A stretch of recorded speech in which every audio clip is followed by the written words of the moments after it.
adalah mulus terus. Ya, kadang datang ujian-ujian, kadang datang hal-hal yang tidak mengenakkan.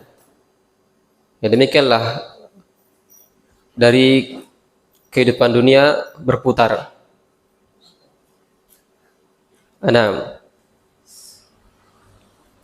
Maka seorang hamba menyadari hidup ini ya bukan dengan sekehendak dia,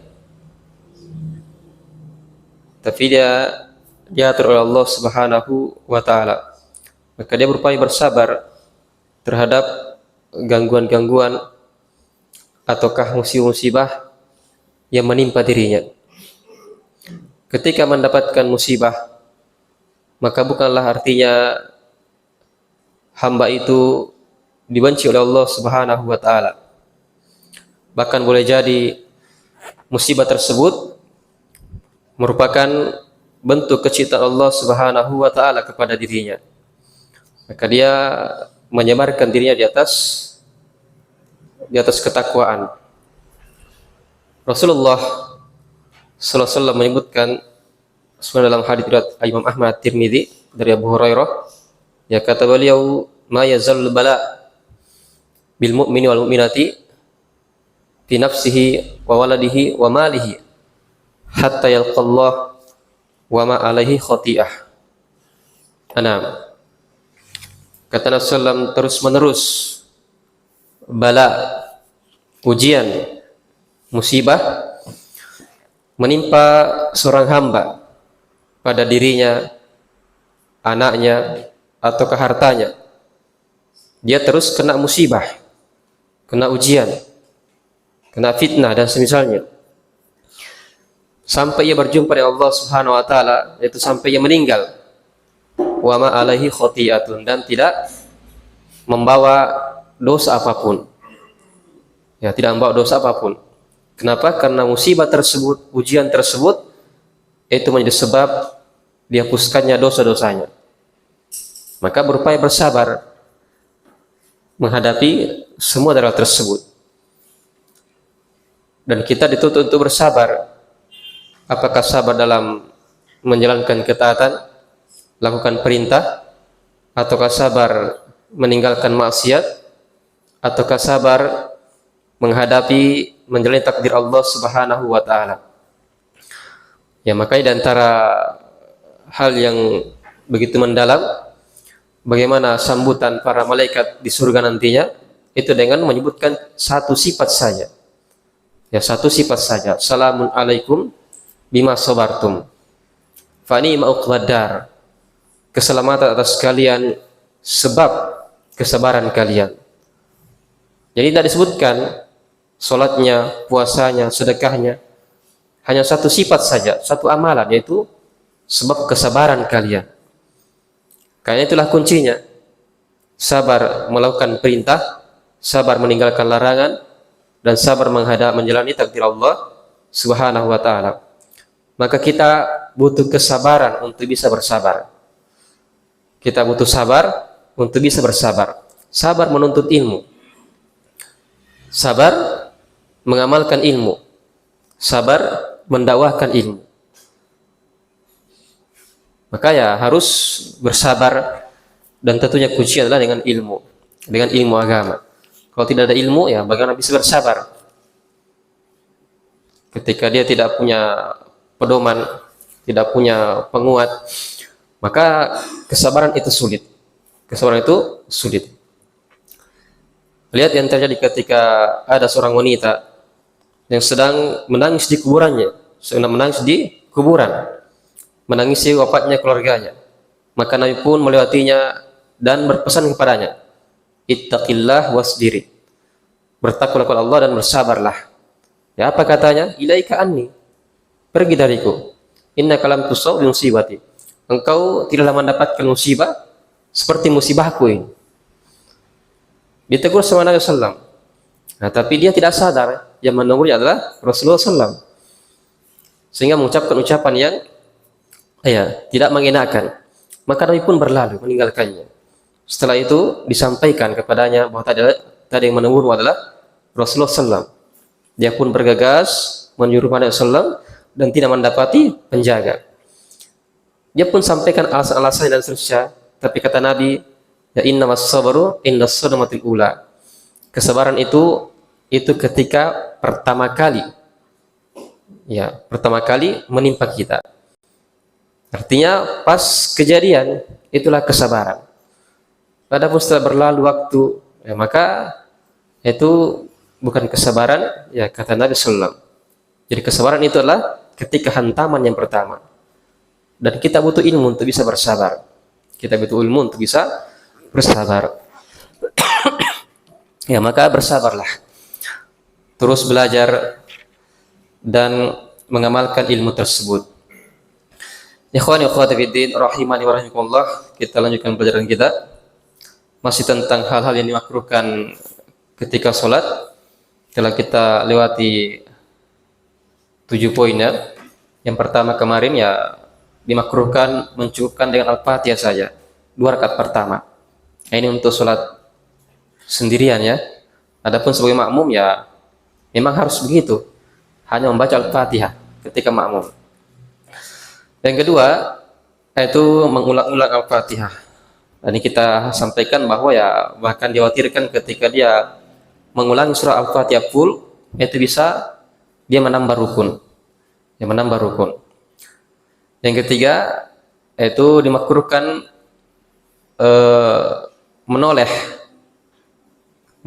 yang ringan tanpa hajat, ya tanpa keperluan. Maka ketika dia ada hajat, hukumnya menjadi boleh, bukan lagi makruh. Yang keempat itu memejamkan mata. Yang kelima menghamparkan siku ketika sujud. Yang keenam banyak melakukan hal yang sia-sia ketika sholat. Melakukan hal yang sia-sia apakah berupa gerakan-gerakan, ya, terlebih gerakannya ataukah dari hati, ya dia tidak khusyuk. Dan yang ketujuh terakhir ada takhassur, yaitu ya bertolak pinggang. Nah, kita lanjutkan yang kedelapan dari hal yang dimakruhkan ketika sholat. Qala al-muallif rahimahullahu taala saminan as-sadal wa taghtiyatul fami bis sholati. Melakukan as-sadal dan menutup mulut ketika sholat. Ya, menutup mulut ketika sholat.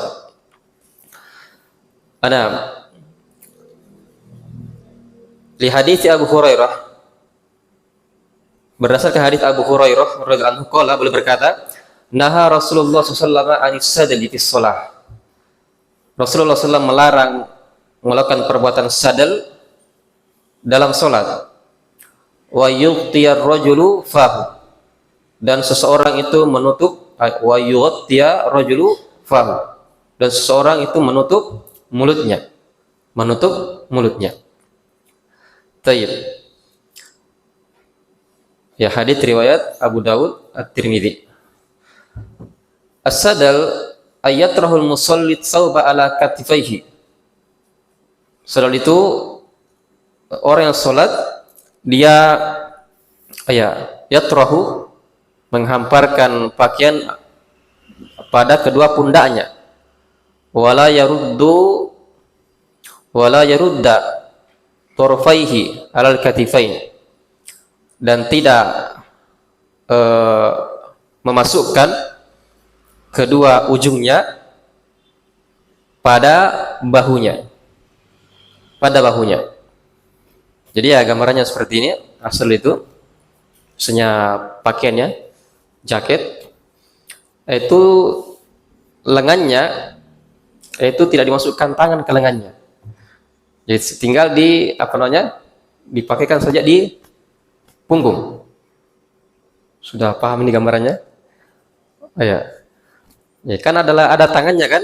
Nah, dia tidak masukkan ke tangannya itu. Dia sekedar tutupi di belakangnya, di bahunya ini. Nah, itu namanya as-sadal. Iya. Misalnya dia pakai jaket, ya sekedar jaketnya ya dikasih begini saja, dia tidak masukkan tangannya. Itu namanya as-sadal. Iya. Ini dilarang oleh Rasulullah sallallahu alaihi wasallam. As-sadal. Wakila dikatakan pula Sadal itu irsalus thawbi, membiarkan pakaian hatta yusiba al-arda, sampai ke tanah. Maka fayakunu bima'na isbal. Nah, kalau seperti ini kan maknanya isbal. Maknanya isbal. Ana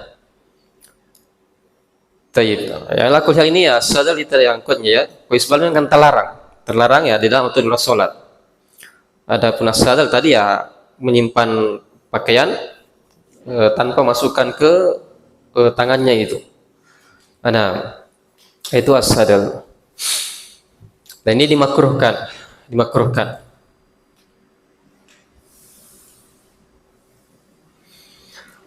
Nah, yang ke-9, kalau isbal ini ya ada khilaf ya, apakah dia haram secara mutlak atau tidak. Nah, karena sebagian ulama ahli usul mengatakan ya dia diharamkan ketika dia sombong. Ya manjarra thawba khuyala, siapa yang menyeret pakaiannya karena sombong, maka akan begini-begini. Jadi ada khuyala, ada kata sombong. Tapi yang lain mengatakan ya tidak, dia tetap diharamkan, kan dalil umum riwayat Bukhari, masfurul minal zarifa finnar, apa saja yang melewati mata kaki dari pakaian maka tempatnya di neraka. Maka ini umum, apapun itu. Apakah dia sombong atau tidak sombong? Nah, kalau dia sombong dengan kesombongan, maka lebih parah lagi, lebih besar dosanya. Nah, Imam Nawawi itu atau Ibnu Hajar ya, seingat saya, mereka memakruhkan isbal ini, tidak sampai haram. Ya, lakulah tentunya lebih selamat, jangan melewati mata kaki. Ya, jangan melewati mata kakinya dari pakaian tersebut. Pakaian yang dibawa dari atas ke bawah, bukan dari bawah ke atas, dari atas ke bawah, itu isbal namanya. Jangan melewati mata kakinya. Dan Rasulullah disebutkan ya, pakaian itu sampai setengah betis. Ya, sampai pertengahan betis. Nah, ya terus kenapa kalau kita perhatikan ulama-ulama di Saudi itu tidak sampai setengah betis? Oh ya, antum pernah lihat dapat ulama sampai setengah betis? Ya, enggak pernah ya? Nah, itu karena uruf di sana. Jadi urufnya orang Arab yang kita ketahui itu hal yang kurang sopan ketika terlalu tak angkat naik. Nah, sehingga mereka menurunkan sampai dekat mata kaki. Dan ini ya kaidah umum, yaitu al-'adatu muhakkamah, atau kaidah yang lainnya, ketika dia selama tidak bertentangan dengan syariat maka tidak ada masalah. Ya kan, ketika dia tidak isbal, ya itu tidak bertentangan, dia sesuai dengan syariat, tidak haram. Ya, apakah pas mata kaki atau itu mata kaki itu kan ya tidak sampai, bukan hal yang terlarang. Dan urupnya orang di sana demikian. Ya, demikian. Jadi ya jarang sekali kita jumpai yang pakainya sampai pertengahan betis. Ya, rata-rata itu mendekati mata kaki. Ya, mendekati mata kaki karena ya urupnya orang di sana. Nah, ala kulli hal ketika Anda mampu melakukan setengah betis itu bagus. Ya, kalau tidak ada masalah. Yang penting jangan melakukan yang haram sampai melewati mata kaki. Dan bersabar. Tadi bersabar ya ketika orang-orang mencela, ya, orang-orang mengatakan kebanjiran atau apa, ya terserah urusan mereka. Ya, alhamdulillah ya sekarang sudah biasa ya orang-orang melihat demikian. Tidak seperti dulu. Bahkan sekarang yang menjadi tren, yang menjadi model. Menjadi model. Kok dulu kapan ada yang di atas mata kaki ya? Orang-orang langsung orang-orang langsung berpikiran jelek, teroris itu. Ya. Kalau dulu waktu kejadian tahun 2000-an ya setelah kejadian bom Bali itu, ternyata yang tadinya pelakunya tidak berjenggot malah berjenggot. Ya, pakainya juga tidak melewati mata kaki. Itu setelah kejadian, sehingga orang-orang yang berpenampilan sunnah itu tertuduh.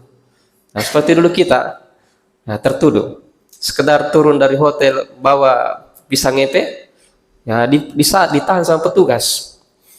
Ya, jadi saya waktu itu ingatnya 2 orang, teman saya pakaiannya biasa. Sementara saya ya dengan pakaian tidak isbal. Sama-sama berjalan. Ya, teman saya dibiarkan lewat, sementara saya langsung di stop. Ya, diperiksa. Nah, apa yang dibawa ternyata pisang ngepek. Ya, silakan. Jadi dicurigai. Nah, dulu ya begitu. Dan itu lebih berat lagi. Saudara kita kaum muslimat waktu itu. Ya, karena mereka ya banyak jarang sekali menggunakan niqab cadar. Ya tentu hujannya lebih berat. Adapun sekarang ya pakaian ini ya justru menjadi model yang banyak orang yang menyalahgunakan hal tersebut ya dengan maksud-maksud yang kurang bagus. Yang dulunya mereka banyak yang betul-betul berhijab, sekarang ya hijabnya butuh dihijabi.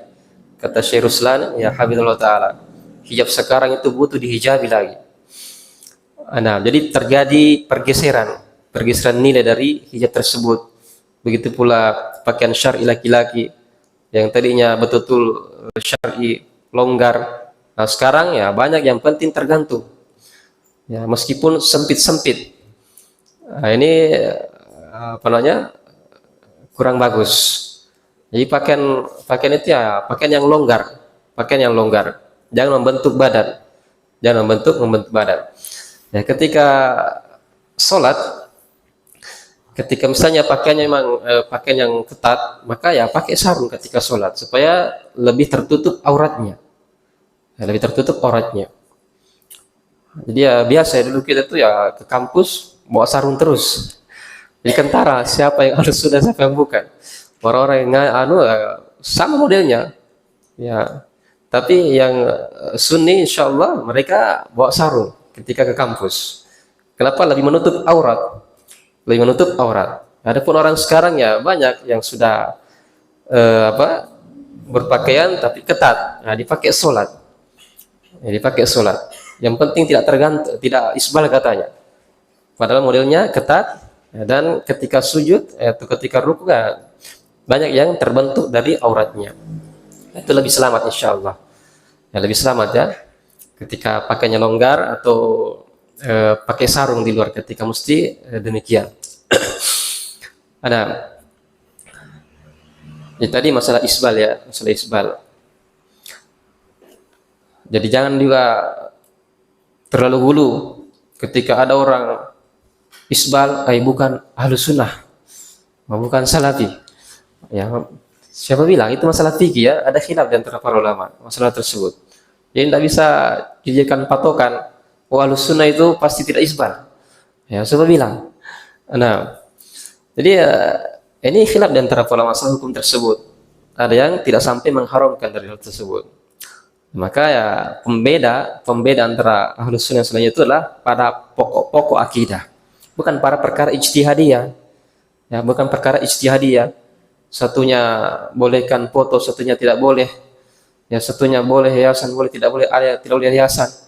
Itu perkara furu, bukan perkara usul, bukan perkara pembeda antara ahlus sunnah dengan selain ahlus sunnah. Nah, makanya kita butuh terus belajar, banyak belajar. Jangan terlalu gampang ya menghukumi orang. Dan ini repotnya ya orang-orang sekarang ini ya banyak yang terlalu gampang menghukumi.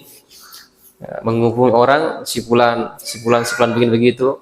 Sementara dia sendiri tidak pernah yang menyelesaikan satu kitab akidah mendasar pun. Ya, tapi kalau bicara tentang masalah si Ustadz fulan begini, setelah begini, lancar sekali seperti hafal Fatihah. Ya Allah musta'an. Iya. Pokoknya mungkin itu Ustadz Fulan ini poin-poin penyimpangannya, Ustadz Fulan poin-poin penyimpangannya. Hanya tanpa sadar menjadi wakil iblis di muka bumi.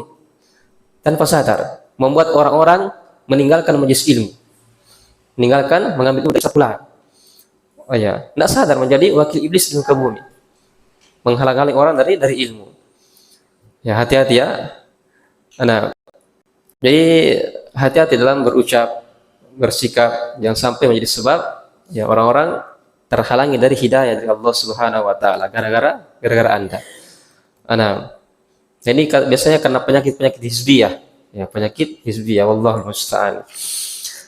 Nah, jadi ya banyak belajar, pelajari pokok-pokok akidah sunnah. Ya, jangan tadi ya kitab akidah paling dasar pun tidak pernah selesai. Ya, tapi masya Allah lancar sekali Ustaz Fulan, Ustaz pun begini, Ustaz pun begini.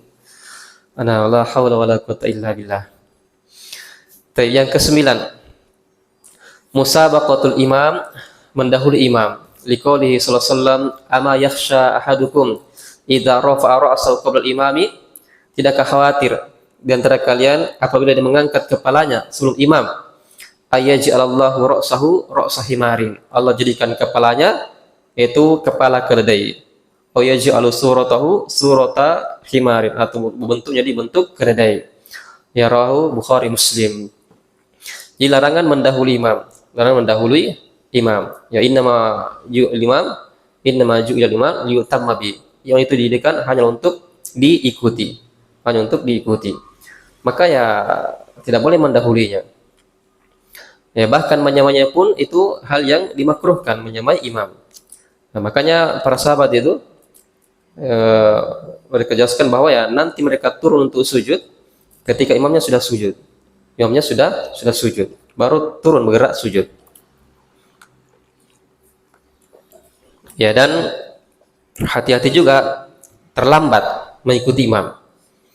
Yang sampai ketinggalan dua gerakan. Ya, kapan ketinggalan dua gerakan, maka itu tidak terhitung lagi mengikuti imam. Ya, batal sholatnya. Jadi jangan sampai lewat dari dua gerakan. Misalnya imamnya sudah sujud, dia masih berdiri. Imamnya sudah bangkit, duduk dan terus sujud. Nah, dia belum turun, masih berdiri terus. Akhirnya imamnya sujud kembali, sementara dia masih berdiri. Berarti kan ketinggalan dua gerakan. Maka yang sepertinya batal sholatnya. Nah, karena dia tidak mengikuti imam. Ada yang ke-10. Taib, tashbikul asabi'i. Itu ya mentashbik jari jemari. Tasbik seperti ini ya. Jadi menyala-nyalai jemari. Ana linahyi sallama, karena larangan Nabi sallam, man tawaddoa, siapa yang berwudu, wa atal masjida, lalu mendatangi masjid, yuridus sholata an fi'li dzalika, yang dia mendatangi masjid ingin mengerjakan sholat, mengerjakan hal tersebut. Jadi dilarang. Nah, maka pakarohatuhu fis sholati min babin aula. Ya. Maka makruhnya dia dalam hal sholat itu lebih pantas, lebih layak lagi dimakruhkan. Lebih lagi dimakruhkan. Jadi setelah berwudu saja dia berangkat ke masjid ya, sambil di tangannya ditasbih, itu makruh. Tentu apalagi ketika dia lagi sholat. Tayyib. Wat tashbiku bainal asabi'i, tasbik itu idkhalu ba'dihima bi ba'din, memasukkan sebagiannya dengan sebagian yang lainnya. Nah, ini at-tashbik. Wa ma tashbiku kharijas sholati, adapun tasbik di luar salat, fala karahata fihi, tidak dimakruhkan. Ya, tidak dimakruhkan. Anda lagi pusing, stres, merenung, ya sebegini jarinya, tidak ada masalah. Ya mungkin ya pusing-pusing kepalanya, gimana caranya bisa dapat solusi ini, maka tidak ada masalah. Jadi makruhnya ketika menunggu sholat, dia sudah wudu, bikin sholat, itu dimakruhkan. Apalagi dalam sholat, Tayyib. Maka fala karahata fihi walau kana fil masjid, meskipun di masjid. Ya, meskipun di masjid. Anda lagi taklim, ya, begini kan. Ya, tidak ada masalah. Tayyib. Lifi sallallahu iyahu fi qissati dzil yadain. Berdasarkan perbuatan Rasulullah ya pada kisah dalam dzil yadain. Yang ke-11, kafus sya'ri was thawbi. Ya. Mengumpulkan rambut dan pakaian. Li hadithi Ibnu Abbas radhiyallahu anhu qala umira Nabi sallallahu alaihi wasallam ayasjuda ala sab'ati a'zamin. Nabi sallallahu diperintahkan untuk sujud di atas 7 anggota badan. Ya, anggota tulang ya. 7 tulang, 7 anggota badan. wala yakuffa thawbahu wala sya'rahu, dan diperintahkan agar tidak mengumpulkan pakaian dan rambutnya. Wal kaffu qad yakunu bi ma'nal jam'u. Terkadang dia bermakna al-jam'i, kadang bermakna digabungkan, ya, disatukan ya, al-kaf. Ai la yajma'uhuma wala yudammimuha wala wala yadummuhuma. Jangan dikumpulkan, jangan dikumpulkan. Wa qad yakunu bi ma'nal man'i. Terkadang al-kaf itu ya itu bermakna pelarangan. Ai la yamna'uhuma minal istirsali halis sujud. Itu jangan dia larang, jangan dia cegah dia terurai ketika sujud. Biarkan saja. Ya mungkin rambutnya panjang sampai bahu, maka dibiarkan saja turun ketika dia sujud. Tidak usah ditahan-tahan atau tidak usah bagaimana kan, ya biarkan saja turun. Nah, jadi mana al-kaf. Ya, jadi tayyib. Tadi bermakna digabungkan, dilarang diikat. Begitu pula dilarang atau bermakna al-mana. Artinya dibiarkan saja terurai. Wa kulluhu minal abathi, itu semua dari hal yang sia-sia, al-munafi lil khusyu'i fi shalah, yang menafikan khusyuk ketika salat. Nah, jadi ya diperintahkan sujud dengan 7 tulang, 2 kaki ya, 2 lutut, terus 2 tangan, dan 1 wajah. Ya, wajah. Ketika Nabi sebut wajah, itu beliau tunjuk kepada hidungnya.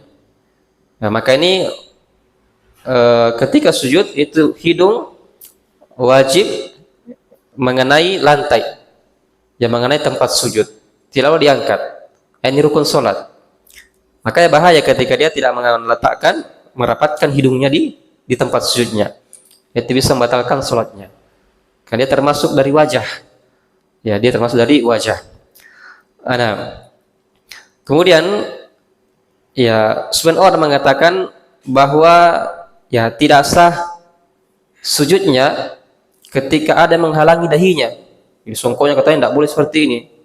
Ya, atau bahkan yang perempuan tidak boleh katanya pakai cadar ketika sholat. Ya, kenapa? Karena ketika sujud akan terhalangi dengan tempat sujud. Nah, berarti tidak sah sujudnya katanya.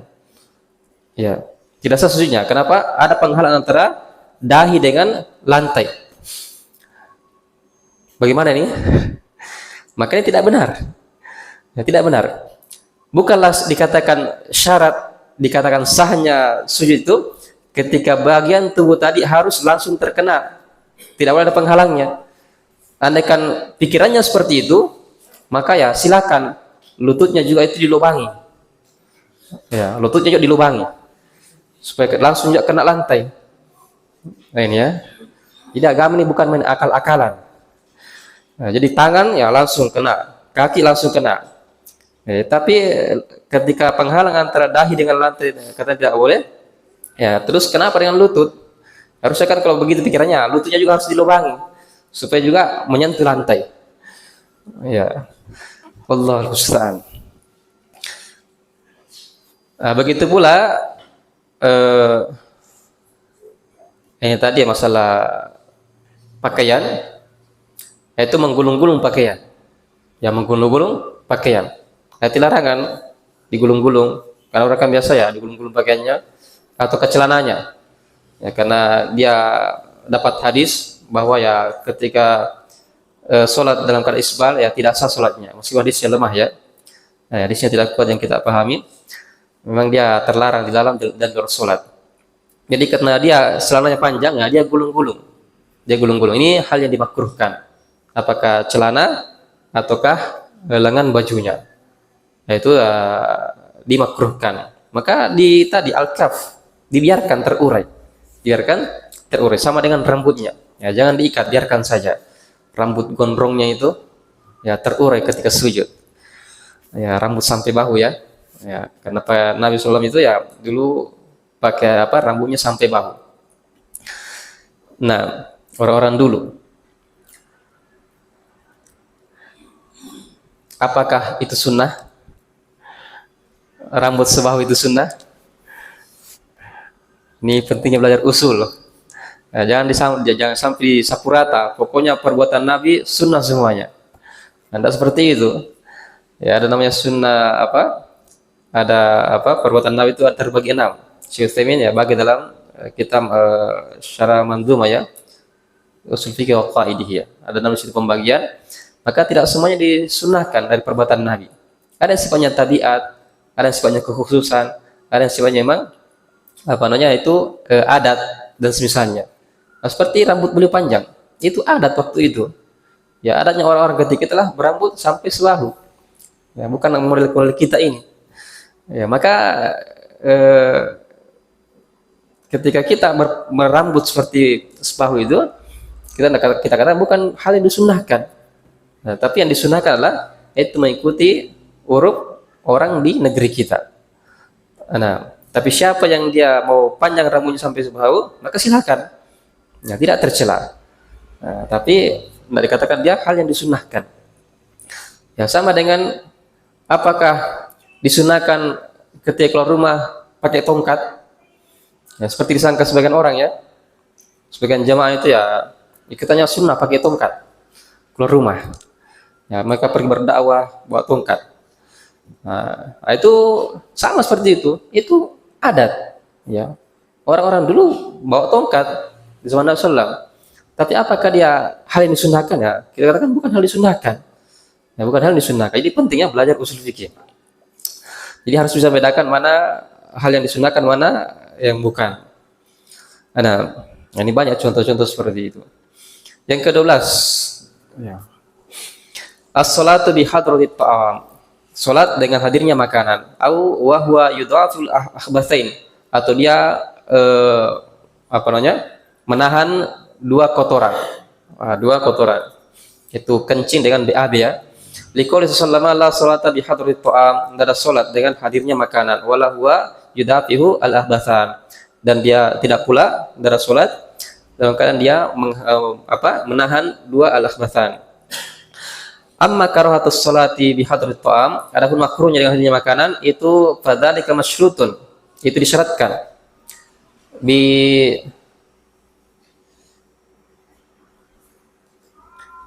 Fadzalika masyrutun disyaratkan bi tauqani nafsihi dengan ilaihi, itu dengan apa namanya? Keinginan dirinya kepada makanan tersebut wa raghbati fihi. Nah, dia ingin berselera padanya. Artinya berselera. Maqudratihi ala tanawulihi, disertai dia mampu mengambil makanan tersebut. Ini dua syaratnya. Dia berselera dan dia juga mampu mengambil makanan tersebut. Ini dimakruhkan. Wa qawluhu, dan juga hadiran baina yadayhi. Makanan tersebut ada di depannya, ada yang terhadirinya. Maka kalau kana ta'amu hadiran, andaikan ada makanan, biar di samping ada makanan. Tapi lakinnahu shaimun, dia berpuasa. Dia puasa kan tidak mungkin dia mau makan. Au syaban, atau dia kenyang, la yashtabihu, dia tidak berselera padanya. Makanan di situ banyak sekali tapi dia kenyang sekali. Dia kenyang, tidak ada seleranya makan. Au la yastatiu tanawulahu li shiddati hararati, atau tidak mampu dia ambil karena panas sekali, baru masak. Ya, biar dia tidak bisa makan, panas sekali. Maka fa fi dzalika kullihi la yukrahu lahu as-salat. Maka hal itu tidak dimakruhkan pada salatul bihadrati, dengan kehadiran makanan. Nah, ini jadi syaratnya dia ada, makanannya hadir, dia berselera dan mampu mengambilnya. Nah, tanpa ini maka tidak ada masalah, tidak makruh. Tayyib. Jadi tadi harus ada selera ya, dia berselera. Kalau tidak berselera tidak ada masalah. Nah, jadi ini namanya dalam kaidahnya al-hukmu yadurru ma'illati. Hukum itu berputar bersama ilahnya. Berputar bersama ilahnya, ada sebabnya. Nah, ketika ilahnya tidak ada, maka hukumnya tidak ada juga. Nah, sama seperti dikatakan ya larangan Nabi SAW, janganlah dua orang di antara kalian itu berbisik-bisik meninggalkan yang satunya. Kenapa? Itu bisa membuatnya bersedih. Nah, dia berbisik-bisik, sementara yang satu ditinggalkan. Kenapa nanti yang ditinggalkan ini tersinggung? Kenapa nih? Kayaknya saya dicerita ini. Ya, tersinggung kan? Maka Nabi katakan jangan seperti itu. Nah, ini kenapa? Ada ilahnya. Andai kata ilah tersebut hilang, kita bisik-bisik dia tidak bersedih, tidak ada masalah. Contoh, ya si A ini dia fokus belajar, mau ujian.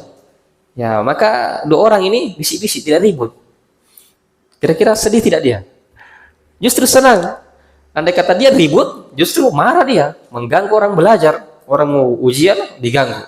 Nah, dia bisik-bisik, nah justru dia senang. Nah, ini namanya ya kaidah ya, al hukmu yadurru illatihi. Hukum itu berputar bersama ilahnya. Sama dengan tadi ini, adanya makanan. Jadi ada ilahnya. Jika dia tidak berselera atau tidak mampu mengambilnya, ataukah apa tadi? Yang satunya tidak berselera atau dia kenyang, nanti tidak tertarik jadi makan tersebut, makan tidak ada masalah, tidak dimakruhkan sama sekali.